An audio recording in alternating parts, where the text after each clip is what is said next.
নমস্কাৰ বন্ধু বান্ধৱীসকল, সকলোকে স্বাগতম জনাইছোঁ মই মোৰ ইউটিউব চেনেল মাইনা লাইফষ্টাইললৈ। বন্ধুসকল, আজি লৈ আহিছোঁ প্ৰভু শ্ৰীকৃষ্ণৰ পত্নী সত্যভামাৰ অনুৰোধত পৃথিৱীলৈ লৈ অহা এপাহি ফুল পাৰিজাত। বন্ধুসকল, পাৰিজাত হৈছে এক স্বৰ্গীয় ফুল। ইয়াৰ সৌন্দৰ্য আৰু ইয়াৰ সুগন্ধ খুব মধুৰ হয়।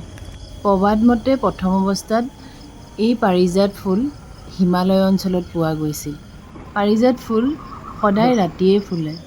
এই ফুলৰ দৰ্শন কৰিবলৈ হ'লে আপুনি ৰাতি সাৰে থাকিব লাগিব। 12 বজাৰ পাছত এই ফুল সুন্দৰভাৱে ফুলি উঠে আৰু এই ফুলৰ ভিতৰভাগটো আপোনালোকে জানিছে শ্ৰীকৃষ্ণৰ চক্ৰখনৰ নিচিনাকৈ গোলাকাৰ আৰু চক্ৰৰ আকৃতি আছে। চাবচোন ফুলপাহ ভালদৰে লক্ষ্য কৰিলে আপোনালোকে ধৰিব পাৰিব শ্ৰীকৃষ্ণৰ চক্ৰভাৰ ইয়াক দেখা পোৱা যায়। এই ব্ৰহ্মকমল বা পাৰিজাত ফুল ঘৰত থাকিলে ঘৰৰ নিগেটিভিটি আঁতৰ হয় আৰু ঘৰলৈ সুখ শান্তিৰ আগমন ঘটে বুলি প্ৰবাদ আছে। পাৰিজাত ফুল বিভিন্ন ঔষধতো ব্যৱহাৰ কৰা হয়। বন্ধুসকল চাওকচোন কি ধুনীয়া এই ফুলপাহীৰ ৰূপ।